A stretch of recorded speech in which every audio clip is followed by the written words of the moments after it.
వరుడు టీవీ ప్రేక్షకులకు నమస్కారం.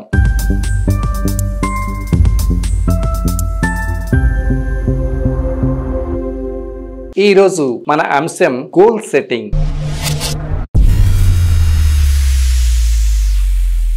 గోల్ సెట్టింగ్ అంటే మీకు తెలుసు కదండి, లక్ష్య సాధన, లక్ష్య నిర్ధారణ. ఒక లక్ష్యాన్ని మనం పెట్టుకుని పని చేసినట్లయితే తప్పకుండా మనం ఆ లక్ష్యానికి చేరుకోగలం. ఉదాహరణకి విద్యార్థి ఉన్నాడండి, రన్నింగ్ అంటే చాలా ఇష్టం, రన్నింగ్ లో మెడల్ సాధించాలి అనుకున్నాడు. కానీ తను ఒక నిమిషంలో ఎంత దూరం పరిగెత్తాలో అంత దూరం పరిగెత్తలేడు. అది పరిగెత్తాలి అంటే గనక తను ఏం చేయాలండి, ప్రాక్టీస్ చేయాలి. సో ప్రాక్టీస్ అనేది ఎప్పుడు సాధ్యం అవుతుంది అంటే, మనం ఒక ట్రాక్ లో ప్రతిరోజు కూడాను కొంత సమయం మేరకు ఆ రన్నింగ్ ని ప్రాక్టీస్ చేసినట్లయితే మనం ఆ గోల్ కి రీచ్ అవ్వగలుగుతాం అన్నమాట. ఉదాహరణకి ఒక నిమిషంలో 1 కిలోమీటర్ పరిగెత్తాలి, 1 నిమిషానికి 1/2 కిలోమీటర్ మాత్రమే పరిగెత్తగలుగుతున్నాడు. సో దానికి ఏం కావాలంటే ప్రాక్టీస్ ప్రాక్టీస్ ప్రాక్టీస్. సో అభ్యాసం చేసినట్లయితే ఆ 1/2 కిలోమీటర్ ని 1 కిలోమీటర్ కి తీసుకువెళ్ళాలి. ఎలా సాధ్యం అండి? దీనికి అట్ ఏ టైం పాసిబిలిటీ లేదండి, కొన్ని రోజులు సాధన అవసరము.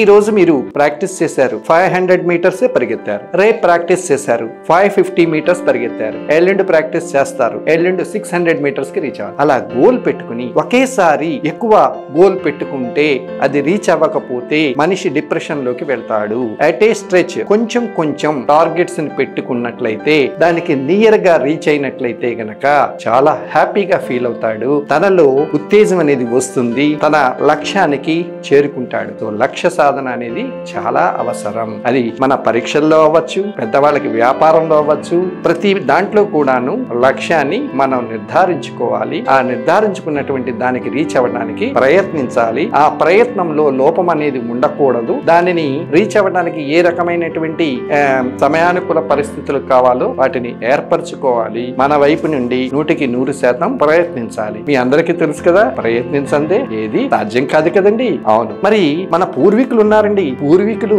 చదువుకోపోయినప్పటికీ కూడాను వాళ్ళు మంచి నాలెడ్జ్ తో ఉన్నారు. ఎలాగండి? వారు అనుభవజ్ఞులండి. వాళ్ళ అనుభవ పాఠాలే మనకి వాళ్ళు బోధిస్తూ ఉంటారు. సో నేడు మన ఇంట్లో అనుభవజ్ఞులు లేకపోవటం వల్ల ప్రతిదాన్ని కూడాను ఎదుటి వాళ్ళ ద్వారా తెలుసుకోవాల్సి వస్తుంది.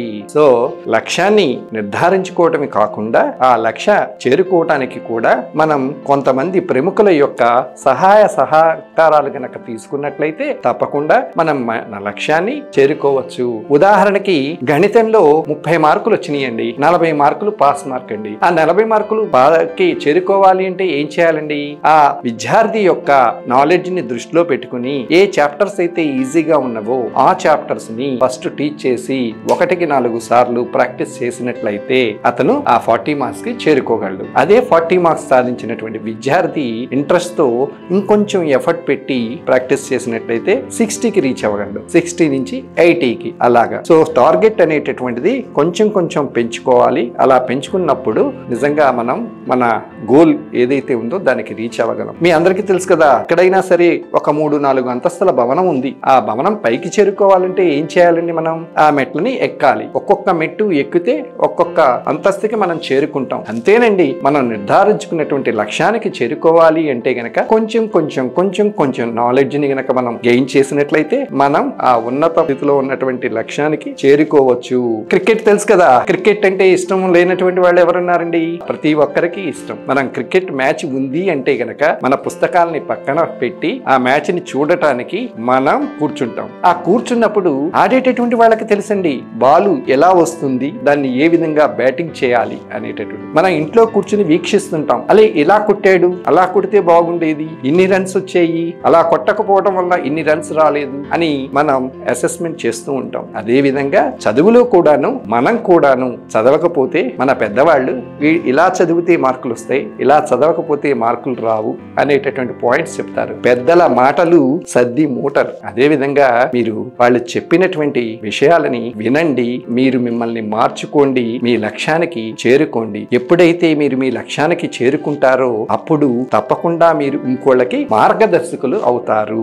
ఒక స్టూడెంట్ ఉన్నాయండి, చదువులో చాలా వీక్ అనమాట. తనని ఇన్స్పైర్ చేసేటటువంటి ఒక వ్యక్తి తన జీవితంలోకి ప్రవేశించారు. ఆ జీవితంలోకి ప్రవేశించిన వ్యక్తి అతన్ని చక్కగా మోటివేట్ చేయగలిగాడు. రోజు రోజు కూడాను అతని యొక్క బలాన్ని పెంచసాగాడు. వాళ్ళిద్దరి మధ్య మంచి స్నేహం ఏర్పడింది. ఈ చదివేటటువంటి విద్యార్థి ఎవరైతే ఉన్నారో ఆ చదవనటువంటి విద్యార్థికి మంచి బలాన్ని ఇచ్చాడు, మంచి మంచి విషయాలని నేర్పాడు. ఆ చదవలేనటువంటి విద్యార్థి బాగా ఇన్స్పైర్ అయ్యి ప్రేరణ పొంది చదువులో మంచి శ్రద్ధ వహించి బాగా చదువుకుని మంచి మార్కులు సంపాదించి జీవితంలో సక్సెస్ ని సాధించాడు. మీకు తెలుసా, ఆ విద్యార్థి స్కూల్ ఫస్ట్ కూడా వచ్చాడండి. సో స్కూల్లో చివరి స్థానంలో ఉన్నటువంటి విద్యార్థి ఒక చక్కగా విద్యని అభ్యసించేటటువంటి ఒక విద్యార్థి నుంచి ప్రేరణ పొంది ఆ పాఠశాలలో మొట్టమొదట ప్లేస్ కి రీచ్ అయ్యాడు. అలా ఉంటుందండి. అందుకనే స్నేహం అనేటటువంటిది ఎప్పుడు కూడా ఎలాగ ఉండాలి అంటే మనం అభివృద్ధి చెందే విధంగా ఉండాలి. ఎవరిలో మంచి గుణాలు ఉన్నాయో వాళ్ళని మనం స్నేహితులుగా చేసుకోవాలి. ఒకవేళ వారిలో కొన్ని చెడు గుణాలు ఉన్నప్పటికీ కూడాను ఆ చెడు గుణాలని మనం వదిలిపెట్టి మంచి గుణాలని చేపట్టి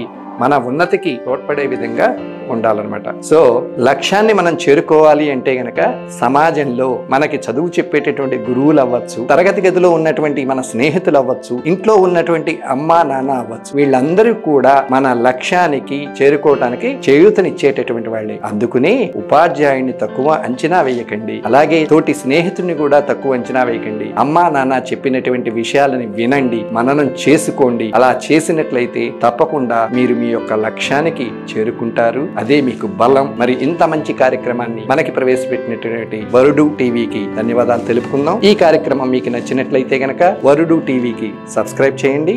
మా రాబోయే నెక్స్ట్ అంశాలని తిలకించండి. ధన్యవాదాలు.